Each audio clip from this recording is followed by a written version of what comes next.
જ્ઞાનમંચની model સ્કૂલની YouTube ચેનલમાં આપ સૌને મારા જય શ્રી કૃષ્ણ। કેમ છો વિદ્યાર્થી મિત્રો? મજામાં હશો ને? ચાલો, આજની તારીખ છે 10/9/2020। આજનો વાર છે ગુરુવાર। આજે આપણે સરસ મજાની સુંદર સુંદર એવી કવિતા શીખવાની છે। સુંદર સુંદર એટલે કે સરસ મજાની, બધી જ જગ્યાએ સારું સારું હોય એની સરસ મજાની વાત આપણને ધર્મેન્દ્ર માસ્તર એટલે કે મધુરમે કરેલી છે। કાવ્ય કૃતિનું નામ છે સુંદર સુંદર એટલે કે બધું જ સરસ સરસ। કર્તા એમના કવિ કોણ છે? તો કે ધર્મેન્દ્ર માસ્તર। ટૂંકમાં એમને મધુરમ એવું નામ આપવામાં આવેલું છે। ત્યાર પછી એમનો સાહિત્ય પ્રકાર એટલે કે પ્રકૃતિ ગીત।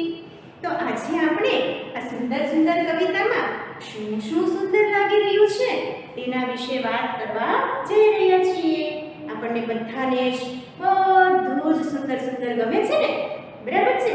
આપણો ચહેરો સુંદર હોય, આપણી મમ્મી સુંદર હોય, પપ્પા સુંદર હોય, સાથે સાથે આપણને સરસ મજાનું સુંદર સુંદર બધું જમવાનું મળે, ફરવાનું મળે, સાથે સાથે આખું પ્રકૃતિનું વાતાવરણ જે છે એ પણ આપણને સુંદર સુંદર મળે।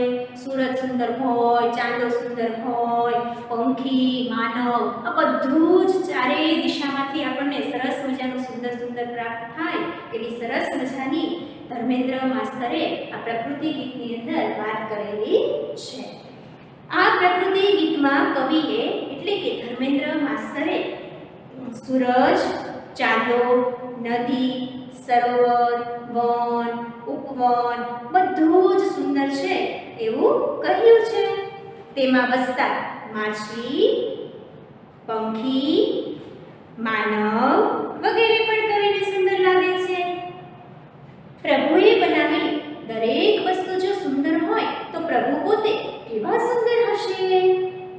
એવો પ્રશ્ન કવિના મનમાં થઈ રહ્યો છે। હવે બેટા આપણે જ વિચારીએ ચાલો કે જો આ સરસ મજાનો સૂરજ છે એવો સરસ મજાનો ગોળ છે, બરાબર? કેટલો સુંદર લાગે છે। ચાંદો પણ એવી જ રીતે સરસ છે। નદીનું પાણી પણ આપણને જોવાનું ખૂબ મન થાય છે, એ પણ કેવું સરસ મજાનું હોય છે। ત્યાર પછી સરોવર છે, વન છે, ઉપવન એટલે કે બગીચાઓ પણ આપણને ખૂબ ગમે છે, બરાબર છે? તો આ બધું જ આપણને સુંદર લાગી રહ્યું છે। તો એ બધાની અંદર વસતા દાખલા તરીકે નદી છે, બરાબર? તો નદીની અંદર માછલી છે તો એ કેવી મસ્ત સુંદર મજાની હોય છે। ત્યાર પછી આકાશમાં ઉડતું પંખી જે છે એ પોતાની પાંખો ફેલાવીને કેવું સરસ મજાનું ઉડતું હોય છે। તો માનવ એટલે કે માણસની વાત કરેલી છે, તો માણસ પણ કેટલો સુંદર છે, કેવો સરસ મજાનો લાગી રહ્યો છે। તો આ બધું જ સુંદર છે। તો હવે વિચારો, પ્રભુ આપણને એવું કહે છે કે આ ઈશ્વરે બનાવેલી, પ્રભુએ બનાવેલી જે વસ્તુ છે એ જો આટલી સુંદર હોય તો જેણે આ બધી વસ્તુ બનાવી છે, જેનું સર્જન કરેલું છે એ પોતે પરમાત્મા, એ પોતે ભગવાન, એ પોતે પ્રભુ કેવા સુંદર હશે? એવો પ્રશ્ન જે છે એ અહીં આ ધર્મેન્દ્ર માસ્તરના મનમાં થઈ રહ્યો છે કે જેણે આપણું સર્જન કર્યું છે, આપણને આટલા સરસ મજાના બનાવ્યા છે, દરેક વસ્તુ સરસ મજાની બનાવી છે, તો ખુદ ભગવાન જે છે, ખુદ પ્રભુ જે છે એ કેવા સરસ મજાના સુંદર હશે? એવો પ્રશ્ન જે છે એ મારા મનની અંદર થઈ રહ્યો છે। તો ચાલો બેટા આપણે હવે આગળ જોઈએ તો કે ભાઈ સુંદર સુંદર, સારું સારું, સૂરજ સુંદર, ચાંદો સુંદર, સુંદર સરિતા ને સરોવર। જુઓ શું કહે છે કે સૂરજ પણ કેવો છે? સુંદર છે। ચાંદો પણ કેવો છે? સુંદર છે। સુંદર સરિતા ને સરોવર, બરાબર છે? નદી પણ છે કેવી છે? સરસ મજાની સુંદર સુંદર છે। એમાંનું પાણી પણ કેવું સરસ મજાનું સુંદર છે। વિભુ હશે તો કેવા સુંદર, એવું થાતું હુશ મનમાં। વિભુ એટલે કે ભગવાન, ઈશ્વર, પરમાત્મા, એ કેવા સુંદર હશે એવું મારા મનમાં થઈ રહ્યું છે। એવો પ્રશ્ન મારા મનમાં ઉદ્ભવી રહ્યો છે કે જો ભાઈ સૂરજ સુંદર છે, ચાંદો સુંદર છે, સુંદર આખી આ નદી છે, સરોવર પણ આટલું સુંદર છે, તો આ બધું જેણે સુંદર બનાવ્યું છે એ સુંદર બનાવનાર, એ સરસ મજાનું બનાવનાર ભગવાન પ્રભુ જે છે એ કેવા સુંદર હશે એવું મારા મનમાં થઈ રહ્યું છે. ઉષા સુંદર, નિશા સુંદર, સુંદર વન ઉપવન ગિરિવન, વિભુ હશે તો કેવા સુંદર એવું થાતું મુજ મનમાં. શું કહે છે? જો ઉષા સુંદર, ઉષાનો અર્થ થશે બેટા પરોઢ અથવા સવાર. બરાબર છે? વહેલી સવારે આપણે ઉઠીએ ત્યારે કેવું મસ્ત મજાનો સૂરજ હોય છે, પરોઢિયું છે એ પણ કેવું સરસ મજાનું હોય છે. બરાબર છે? એટલે કે છે કે ભાઈ ઉષા સુંદર એટલે કે વહેલી સવાર જે છે એ પણ સરસ છે. સાથે સાથે નિશા સુંદર, નિશા એટલે કે રાત, રાત પણ સુંદર છે. સુંદર વન ઉપવન ગિરિવર, જો સુંદર વન પણ છે, વન એટલે કે જંગલ, જંગલ પણ કેવું છે? સરસ મજાનું સુંદર છે. ત્યાર પછી કે ઉપવન, ઉપવન એટલે બગીચો, આ બગીચો પણ કેવો સરસ મજાનો સુંદર છે.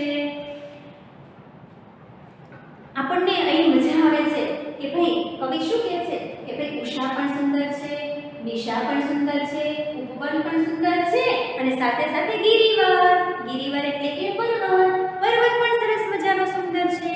તો આ બધું જ જે સુંદર છે એ એટલું મસ્ત મજાનું લાગે છે. તો આ બધું બનાવનાર ભગવાન, આપણા પરમાત્મા, આપણા પરમેશ્વર છે એ કેવા સરસ મજાના સુંદર હશે એવું મારા મનમાં થઈ રહ્યું છે.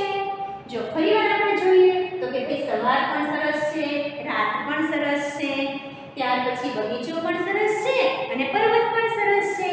તો આ બધું સરસ, આ બધું સુંદર સુંદર છે. તો આ બધું સુંદર બનાવનાર ભગવાન, પરમાત્મા, ઈશ્વર જે છે, આપણા વિભુ જે છે એ કેવા સરસ મજાના સુંદર હશે. માછલી સુંદર, પંખી સુંદર, સુંદર ધરતી શાંત સમીર.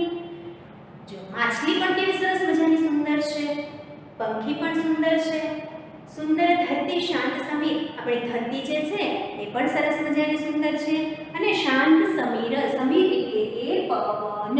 બરાબર? પવન પણ સરસ મજાનો સુંદર સુંદર છે. જુઓ હવે આપણને પવન જ ક્યાંયથી ન આવતો, ગરમી લાગે, બરાબર છે, તો આપણે તરત કહીશું ને કે ભાઈ પવન આજ તો આવતો નથી, બહુ ગરમી થાય છે. પણ જેવો પવન આવે એટલે આપણે બધા આનંદમાં આવી જઈએ છીએ અને કહીએ અરે વાહ કેવો મસ્ત મજાનો પવન આવ્યો છે, મજા આવી ગઈ. હા, બરાબર છે ને? તો અહીં પણ એવું જ કહે છે, માછલી જોઈ અને આપણને આનંદ આવી જાય છે, કેવી સરસ મજાની માછલી છે, એને આપણે મમરા કે એવું કંઈ નાખવાનું પણ મન થઈ જાય છે અને આપણને એવું લાગે કે આપણે આ માછલીને જોતા જ રહીએ. પંખી પણ સરસ મજાના સુંદર એવા હોય છે. આપણે મોરનું ઉદાહરણ લઈએ, ચાલો કે મોર જે છે આપણે જોઈ લઈએ મોરને, બરાબર છે, તો આપણને આમ થાય કે મોરને જોયા જ કરીએ, કેવો સરસ મજાનો એનો અવાજ હોય, ટેવું ટેવું, કેવો સરસ બોલતો હોય, આપણને એમ થાય ને સાંભળ્યા જ કરીએ, જોયા જ કરીએ અને પોતે કળા કરીને એવો સરસ મજાનો બેઠો હોય તો આપણને એને જોવાનું મન થાય છે, એનાથી દૂર હટવાનું મન જ નથી થતું હતું. તો આવી રીતે પંખીઓ પણ બધા સુંદર સુંદર છે, સાથે સાથે ધરતી જે છે એ પણ સુંદર છે અને પવન પણ જે છે એ પણ સરસ મજાનો સુંદર એવો છે. વિભુ હશે તો કેવા સુંદર એવું થાતું મુજ મનમાં. તો આ બધું સુંદર બનાવનાર એટલે કે ધરતી પણ સુંદર છે, માછલી પણ સુંદર છે, બરાબર છે, પવન પણ સુંદર છે. તો આ બધું સુંદર બનાવનાર આપણા ભગવાન, આપણા પરમાત્મા છે એ કેવા સરસ મજાના સુંદર હશે એવું મારા મનમાં થઈ રહ્યું છે. કવિતા સુંદર, જીવન સુંદર, સુંદર તારા આપ વિશાળ. શું કહ્યું છે કે જો ભાઈ કવિતા પણ કેવી છે, સરસ મજાની સુંદર સુંદર હોય છે. ત્યાર પછી આપણું જીવન પણ છે કેવું છે, સુંદર છે. જો આપણા જીવનનો આપણે સદુપયોગ કરીએ તો આપણું જીવન આપણી માટે સુંદર જ છે. સારી સારી રીતે આપણે નવી નવી વાર્તાઓ વાંચીએ, આપણા જીવનને આપણે ઘડીએ અને આગળ વધીએ તો આપણું જીવન આપણી માટે ખૂબ પ્રફુલ્લિત સાબિત થાય છે.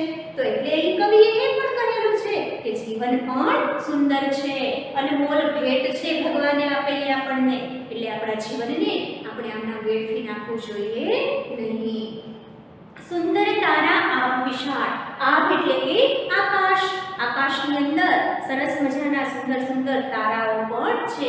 તમે જુઓ કે આકાશ છે કેટલું બધું વિશાળ છે, વિશાળ એટલે કે મોટું, બરાબર છે. તો આ મોટા એવા આકાશની અંદર સુંદર મજાના તારા પણ હોય છે. કહેવત છે ને કે ગળે ગળાય નહીં, વીણે વીણાય નહીં, આ છે તારા. તમે તો વિચારો કે રાત્રે કદાચ તમે બહારથી નિરીક્ષણ કરતા હો, બરાબર છે, તો તમે આકાશમાં જોશો તો તમને ઘણા બધા તારાઓ દેખાઈ રહ્યા છે, બરાબર છે. તો એ તારાઓ જે છે આપણે ગણવા બેસીએ તો ગણી શકતા નથી. એટલા માટે જ કીધું છે કે ગણે ગણાય નહીં અને વીણે વીણાય નહીં. તારા જે છે એને આપણે ગણી ન શકીએ, એ અસંખ્ય તારાઓ છે, બરાબર છે, અને વીણવા જઈએ તો વીણી પણ નથી શકતા. એટલે કવિતા પણ સુંદર છે, જીવન પણ સુંદર છે. આપણને ભગવાને સરસ મજાનું જીવન આપેલું છે, તો એ જીવનને આપણે સત્યના માર્ગ પર આગળ વધારવાનું છે, બરાબર છે. તો સુંદર તારા પણ છે અને આખું જે આકાશ છે એ આકાશ આ તારાઓથી ઝળહળી ઉઠે છે. તો આ બધું સુંદર બનાવનાર વિભુ પરમેશ્વર જે છે એ કેવા સુંદર હશે એવું મારા મનમાં થઈ રહ્યું છે. ભાષા સુંદર, આશા સુંદર, સુંદર હૈયું ને માનવ, વિભુ હશે તો કેવા સુંદર એવું થાતું મુજ મનમાં. શું કીધું છે? જો ભાષા સુંદર, કેટલી બધી ભાષાઓ છે ને બેટા, બરાબર છે. ગુજરાતી, હિન્દી, સંસ્કૃત, અંગ્રેજી બધી ભાષાઓ જ છે. સાથે સાથે બંગાળી, તમિલ, ઉર્દુ, કન્નડ આ બધી જ ભાષાઓ છે. હવે એમાંથી આપણે જે છે તો અત્યારે ગુજરાતી ભાષા ભણી રહ્યા છીએ. તો જો ગુજરાતી ભાષા ભણવાની આપણને કેવી મજા આવે છે, બરાબર છે ને. જો ગુજરાતી ભાષા એવી ભાષા છે કે આપણને હૈયે હોય અને તરત ઓઠે આવી જાય છે, બરાબર છે, કે આપણે જે કેવું હોય ઝડપથી કરી દઈએ ગુજરાતી ભાષામાં. જ્યારે આપણે અંગ્રેજી ભાષામાં અથવા હિન્દી ભાષામાં વાત કરવી હોય તો આપણને થોડી વાર લાગે છે. શબ્દો આપણે વિચારવા પડે છે, એટલે આપણે વિચારીને જવાબ આપતા હોઈએ છીએ. તો આપણી આ માતૃભાષા છે ગુજરાતી ભાષા, એ આપણી ગળથૂથીમાં વણાયેલી હોય છે. એટલા માટે જ આપણને આપણી માતૃભાષા પ્રત્યે ખૂબ પ્રેમ છે. એટલે 28 ફેબ્રુઆરીના રોજ 28 ફેબ્રુઆરીના રોજ આપણે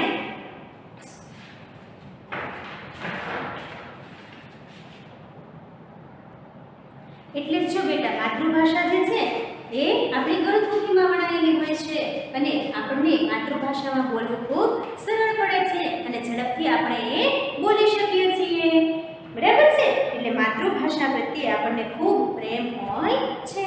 એટલા માટે જ અહીંયા કવિએ કહેલું છે, મધુરમ માસ્તરે કહેલું છે કે ભાષા પણ સુંદર છે, આશા પણ સુંદર છે.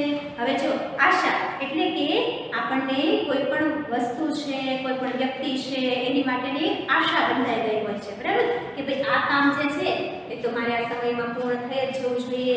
કે કોઈ વ્યક્તિ પ્રત્યે આપણને આશા હોય તો એ આશા પણ આપણે ઉજાગર કરી શકીએ છીએ.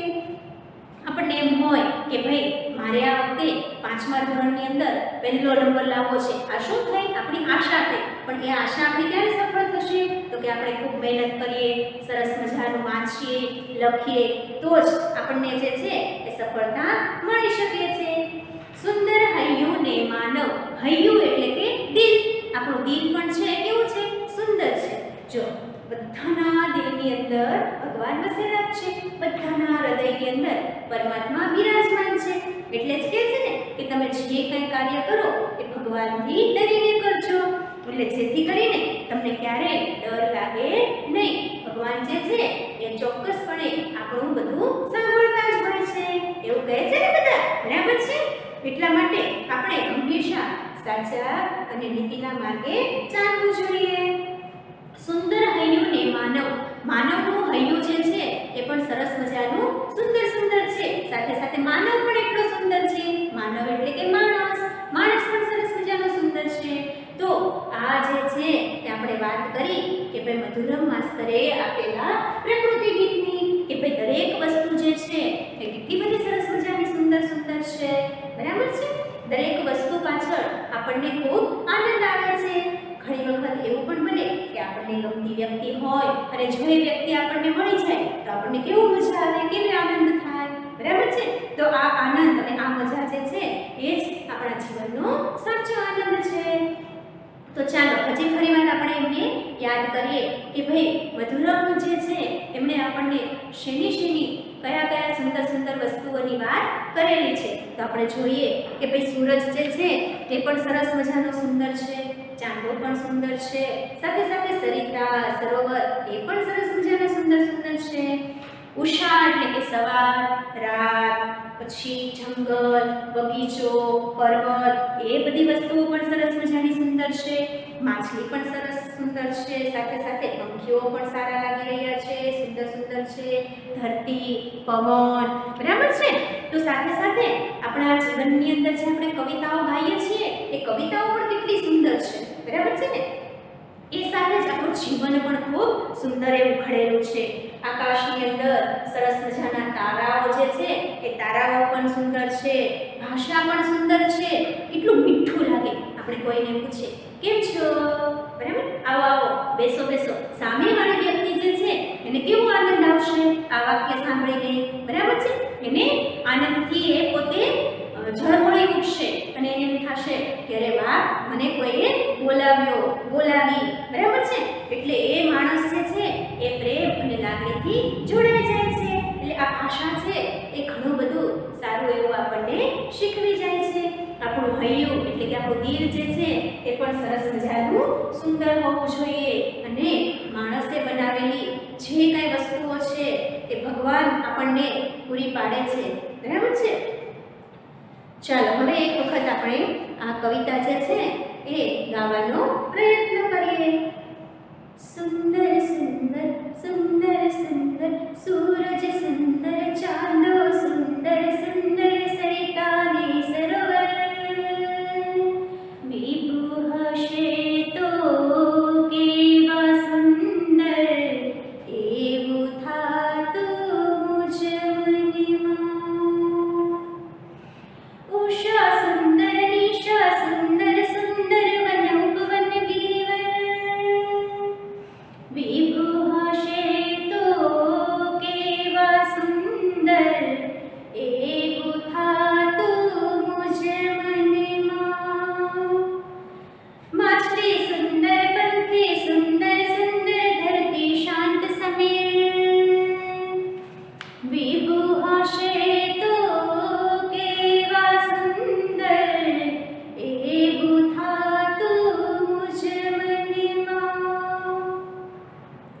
કવિતા સુંદર, જીવન સુંદર સુંદર, તારા આભ વિશાળ, વિભુ હશે તો કેવા સુંદર, એવું થાતું મુજ મનમાં. ભાષા સુંદર, આશા સુંદર સુંદર, હૈયું ને માનવ, વિભુ હશે તો કેવા સુંદર, એવું થાતું મુજ મનમાં. સુંદર સુંદર સુંદર સુંદર, સૂરજ સુંદર, ચાંદો સુંદર સુંદર સુંદર, વિભુ હશે તો કેવા સુંદર, એવું થાતું મુજ મનમાં. અહીં આપણે આ કાવ્ય ચાર જે છે સુંદર સુંદર એ ભણ્યા. આપણને ખૂબ મજા આવી, સરસ મજાની બધી વાત કરી કે આ પ્રકૃતિનું વાતાવરણ જે છે એ કેટલું સુંદર હોય છે. ઈશ્વરે બનાવેલી દરેક વસ્તુઓ જે છે એ કેટલી બધી સુંદર છે. અને આ ધરતી પણ સુંદર છે કે જે ધરતી ઉપર આપણે જન્મ લીધેલો છે એ ધરતી માતા પણ કેટલી સુંદર છે. અને એ જ ધરતી માતા જે છે આપણો સરસ મજાનો બોજ ઉઠાવી રહી છે. હવે આપણે જ કલ્પના કરવાની, વિચારવાનું કે આપણે માણસ છીએ તો આપણે કેવું બનવું છે, સારું બનવું છે કે ખરાબ બનવું છે, બરાબર છે. આપણને કવિએ તો કીધું જ છે કે આ મનુષ્યનું જીવન જે છે એ ખૂબ સુંદર છે. અને સુંદર જીવન જે છે એ જીવવા માટે પહેલાં આપણે પ્રથમ પ્રયત્ન કરવો પડે છે. અને એ જ પ્રયત્નની અંદર જ્યારે આપણને સફળતા મળે છે ત્યારે આપણે આનંદમાં હોઈએ છીએ.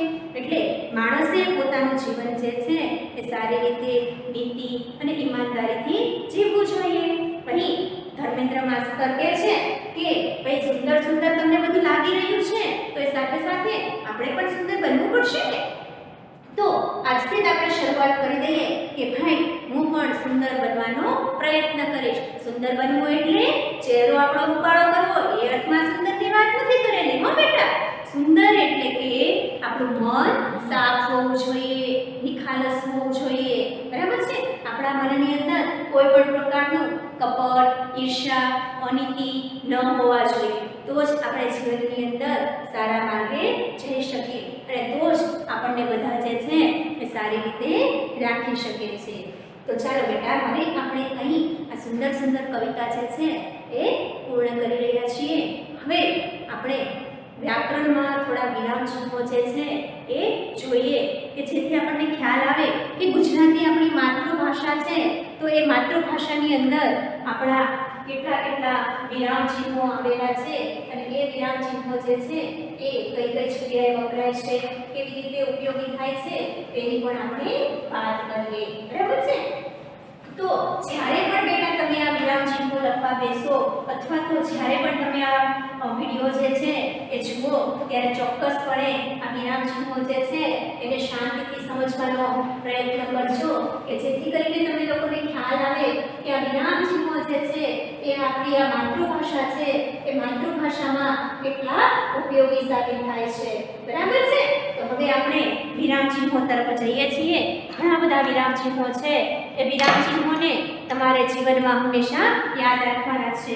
એવું નથી કે તમારે આ 5મા ધોરણની અંદર જ કામ લાગશે, પરંતુ આ વિરામચિહ્નો જે છે એ તમારે છેક સુધી કામ લાગવાના છે. બરાબર છે? એટલે વ્યાકરણનો આજે આપણો પહેલો ટોપિક છે જે છે વિરામચિહ્નો. હવે આપણે આ વિરામચિહ્નો જે છે એ આપણા પાઠ્યપુસ્તકમાં પણ એનો ઉલ્લેખ કરેલો છે. હું તમને માત્ર આ વિરામચિહ્નોની અત્યારે નિશાનીઓ જે છે એ સમજાવું છું. એટલે આ વિરામચિહ્નો જે છે એ હવે આપણે ભણીએ. એમાં પહેલું જે છે એ પૂર્ણ વિરામની નિશાની છે. બરાબર છે? આવી રીતે જ્યારે કોઈ પણ નિશાની આપેલી હોય ત્યારે એને શું કહેશું? આપણે પૂર્ણ વિરામ કહીશું. બરાબર છે? આ પૂર્ણ વિરામ ક્યારે ઉપયોગમાં આવે છે? તો કે કોઈ પણ આપણે વાક્ય હોય એ વાક્ય આપણે પૂર્ણ કરીએ ત્યારે આવું પૂર્ણ વિરામ મૂકવામાં આવે છે. ત્યાર પછી આવે છે અલ્પ વિરામ. બરાબર છે? આને શું આપણે કહીશું? અલ્પ વિરામ. આ વિરામ ચિહ્નો છે બધા. વિરામ ચિહ્નો જે છે એ ખૂબ જરૂરી છે. ક્યાં અટકવું, ક્યાં ઊભા રહેવું. બરાબર છે? એ આ વિરામ ચિહ્નોના ઉપયોગ પરથી આપણને ખ્યાલ આવે છે. હવે આ છે એ ઉદ્ગાર ચિહ્ન છે. તો ઉદ્ગાર ચિહ્ન જે છે એ કોઈ આશ્ચર્યનો ભાવ હોય ત્યારે વાપરવામાં આવે છે. બરાબર છે? આપણે કોઈ પણ વાક્ય બોલીએ, અરે વાહ, તું તો બહુ મસ્ત લાગે છો. બરાબર છે? તો અરે વાહ ત્યાર પછી શું મૂકીએ? આપણે ઉદ્ગાર ચિહ્નની નિશાની મૂકીએ. એટલે આ ઉદ્ગાર ચિહ્ન જે છે એ પણ ખૂબ જરૂરી છે. સાથે સાથે હવે આપણે જોઈએ ચોથું, તો કે ભાઈ પ્રશ્નાર્થ ચિહ્ન. બરાબર છે? કોઈ વાક્ય હોય અને પ્રશ્ન દ્વારા પૂછવામાં આવે ત્યારે આ પ્રશ્નાર્થ ચિહ્ન જે છે એનો ઉપયોગ કરવામાં આવે છે. આપણે એમ પૂછીએ, તમે ક્યારે જવાના છો? તું કાલે આવવાનો છે? બરાબર છે? ત્યારે આ પ્રશ્નાર્થ ચિહ્નનો ઉપયોગ થઈ રહ્યો છે. હવે આપણે જોઈએ તો કે ભાઈ લઘુ રેખા. બરાબર? લઘુ એટલે નાનું. બરાબર છે? આને કહીશું આપણે લઘુ રેખા. દાખલા તરીકે મા, બાપ, ચા, કોફી આવા જ્યારે કોઈ શબ્દો વાપરવામાં આવે ત્યારે આપણે નાનકડી એવી આડી લીટી કરીએ છીએ. એને આપણે લઘુ રેખા કહીશું. હવે આ છે ગુરુ રેખા, જે મોટી લીટી છે. ગુરુ એટલે કે મોટું. બરાબર છે? આને ગુરુ રેખા કહેવામાં આવે છે. ત્યાર પછીનું છે કાકપદ ઘોડી. બરાબર છે? આને શું કહીશું આપણે? કાકપદ ઘોડી. કે જ્યારે કોઈ પણ વાક્ય જે છે એ લખતા હોઈએ અને આપણને કોઈ શબ્દ જે છે એ બોલવાનો કે લખવાનો રહી ગયો હોય ત્યારે એ વાક્ય એ શબ્દ જે છે એ લખવા માટે આ કાકપદ ઘોડી જે છે એનો ઉપયોગ કરવામાં આવે છે. ત્યાર પછીનું છે અર્ધવિરામ. બરાબર છે? ઉપર પૂર્ણ વિરામ અને નીચે અલ્પ વિરામ. આને શું કહીશું આપણે? અર્ધવિરામ. ત્યાર પછીનું છે ગુરુ વિરામ. બરાબર છે? આવી રીતે કોઈ પણ હોય લખેલું, બરાબર છે, વાક્ય, ત્યારે આ ગુરુ વિરામની નિશાની લાગુ પડે છે. આને આપણે ગુરુ વિરામ કહીશું. ત્યાર પછી આવશે અવતરણ ચિહ્ન. એમાં પણ બે આવે છે, સિંગલ અવતરણ ચિહ્ન અને ડબલ અવતરણ ચિહ્ન. તો આવી રીતે જ્યારે એક વાપરવામાં આવે છે કૌંસમાં એક વડું અવતરણ ચિહ્ન એવું આપણે કહીશું, બરાબર છે। ત્યાર પછીનું છે ડબલ અવતરણ ચિહ્ન। એ બે આવી રીતે લખવાના હોય છે, બરાબર છે।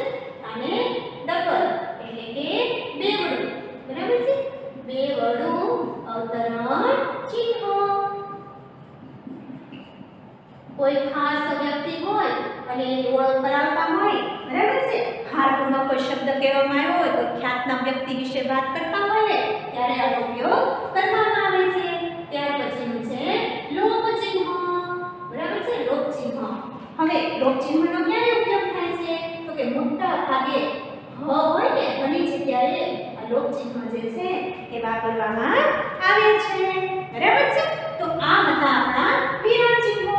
હવે તમારે લોકોએ વ્યાકરણની નોટની અંદર વ્યાકરણ વિભાગ બે વિભાગ પાડી દેવાના છે। એમાં પહેલો વિભાગ અને બીજો વિભાગ। એમાં પહેલા વિભાગની અંદર તમારે લખવાનું છે વ્યાકરણ વિભાગ અને બીજો વિભાગ છે એ તમારે લેખન વિભાગ, અર્થગ્રહણ વિભાગ એમ કરી નાખવાનું છે, બરાબર છે। એમાં પહેલા વિભાગની અંદર વ્યાકરણ વિભાગમાં નંબર 1 કરીને તમારે વિરામ ચિહ્નો જે છે એ લખવાના રહેશે, બરાબર। અને એમાં પણ તમારે અનુક્રમણિકાને એવું જે છે એ બનાવવાનું રહેશે। એટલે બેટા આ જે વિરામ ચિહ્નો જે છે એ તમે જ્યાં સુધી જીવશો ને ત્યાં સુધી તમારા જીવનમાં ખૂબ ઉપયોગી થશે। આપણને જો આવડતું હશે તો આપણે કોઈ બીજી વ્યક્તિ છે એમને પણ સમજાવી શકીશું, એમને પણ આપણે શીખવાડી શકીશું। એટલે આ વિરામ ચિહ્નો જે છે એ આપણા માટે ખૂબ જ ફાયદાકારક રહેશે। આ વિરામ ચિહ્નો આપણે તૈયાર કરી નાખવાના છે। ચાલો ફરીવાર એક વખત આપણે રિપીટ કરી લઈએ વિરામ ચિહ્નો વિશે। તો કે ભાઈ આવી રીતે જે નિશાની હોય છે એને પૂર્ણ વિરામ કહેવામાં આવે છે કે જ્યારે વાક્ય પૂર્ણ થાય ત્યારે આ વિરામ ચિહ્નનો ઉપયોગ થાય છે। ત્યાર પછી છે અલ્પ વિરામ। કોઈ વાક્ય હોય અને વાક્યમાં કંઈક વચ્ચે અટકવું હોય, બરાબર છે, ત્યારે આપણે અલ્પ વિરામનો ઉપયોગ કરીએ છીએ। દાખલા તરીકે કોઈ બે ત્રણ વ્યક્તિઓના નામ લેવા હોય, દાખલા તરીકે હું, આશા, નિશા અને સરિતા શાળાએ જઈએ છીએ, બરાબર। તો હું પછી આશા અલ્પવિરામ નિશા અને સરિતા, બરાબર છે। એટલે જ્યારે આશા પછી અલ્પવિરામ નિશા પછી અલ્પવિરામ એટલે ત્યાં અલ્પવિરામનો ઉપયોગ કરવામાં આવે છે। ત્યાર પછી છે ઉદ્ગાર ચિહ્ન। આ ઉદ્ગાર ચિહ્નનો ક્યાં ઉપયોગ થાય છે તો કે કોઈ વસ્તુ, કોઈ વ્યક્તિ, બરાબર છે, એની માટે આપણે સરસ મજાનો શબ્દ બોલવો હોય, બરાબર, ત્યારે આ ઉદ્ગાર ચિહ્ન વપરાય છે। આપણે કહીએ અરે વાહ તમે તો બહુ જ સરસ લાગો છો, બરાબર, ત્યારે આપણે આ ઉદ્ગાર ચિહ્ન જે છે એ વપરાય છે। પછી છે પ્રશ્નાર્થ ચિહ્ન। પ્રશ્નાર્થ ચિહ્ન કોણ, શું, ક્યારે આ બધા વડે જ્યારે પ્રશ્ન પૂછવામાં આવે છે ત્યારે આ પ્રશ્નાર્થ ચિહ્ન મૂકવામાં આવે છે। તમે ચા પીશો, તમે કોફી લેશો, બરાબર છે, જ્યારે આવા પ્રશ્નો હોય ત્યારે આ પ્રશ્નાર્થ ચિહ્ન જે છે એ મુકાય છે। ત્યાર પછી છે લઘુ રેખા। ત્યાર પછીનું છે ગુરુ રેખા। લઘુ રેખા એટલે નાની રેખા, નાનકડી એવી આપણે લીટી કરેલી છે અને ગુરુ રેખા એટલે કે મોટી લીટી કરેલી છે। ત્યાર પછીનું છે કાકપદ ઘોડી। આ કાકપદ ઘોડીનો ઉપયોગ જે છે એ કોઈ આપણે વાક્ય લખતા હોઈએ અને એમાં એક શબ્દ આપણને ભૂલાઈ ગયો છે તો એ શબ્દ જ્યારે આપણે લખવો હોય જે જગ્યાએ તે જગ્યાએ આવી રીતે આમ કાકપદ ઘોડીની નિશાની કરી અને ત્યાં ઉપર આ શબ્દ લખી નાખવાનો કે આપણું વાક્ય જે છે એ આખું પૂર્ણ થઈ ગયું કહેવાય। ત્યાર પછી છે અર્ધવિરામ। ત્યાર પછી છે ગુરુ વિરામ। ત્યાર પછી સિંગલ અવતરણ ચિહ્ન, એને એક વડું પણ અવતરણ ચિહ્ન તરીકે ઓળખવામાં આવે છે। પછી ડબલ એટલે કે બેવડું અવતરણ ચિહ્ન અને છેલ્લું છે લોપ ચિહ્ન। આ લોપ ચિહ્નનો ઉપયોગ જે છે એ મોટા ભાગે હ હોય, દાખલા તરીકે મહાત્મા, બરાબર છે, તો આપણે ટૂંકમાં બોલવું હોય કે મહાત્મા, બરાબર છે, તો ત્યાં આ લોપ ચિહ્ન જે છે એ મૂકવામાં આવે છે। મને આશા છે કે આપ સૌએ જે કવિતા ભણ્યા એ કવિતામાં પણ તમને ખૂબ મજા આવી હશે, સાથે સાથે તમને લોકોને આ વિરામચિહ્નો પણ સરસ રીતે સમજાઈ ગયા હશે. ઘરે પણ તમે લોકો 2-3 વખત આ વિરામચિહ્નો લખજો, વાંચજો, એટલે તમને આગળના ધોરણમાં પણ તકલીફ ન પડે. અને આપણે પણ આ 5મા ધોરણની અંદર પણ આ વિરામચિહ્નો જે છે એ પાઠ 3જો છે, બરાબર છે ને, મોચી ભગત, એની અંદર પણ ભણવાના આવે છે. એટલે આપણે બધાએ આ વિરામચિહ્નો જે છે એ સરસ મજાના તૈયાર કરી નાખવાના છે. તે સાથે જ આજનો લેક્ચર જે છે એ અહીં હું પૂર્ણ કરું છું. તે સાથે આપ સૌને મારા જય શ્રી કૃષ્ણ, સાથે સાથે આપ સૌનો ખૂબ ખૂબ આભાર.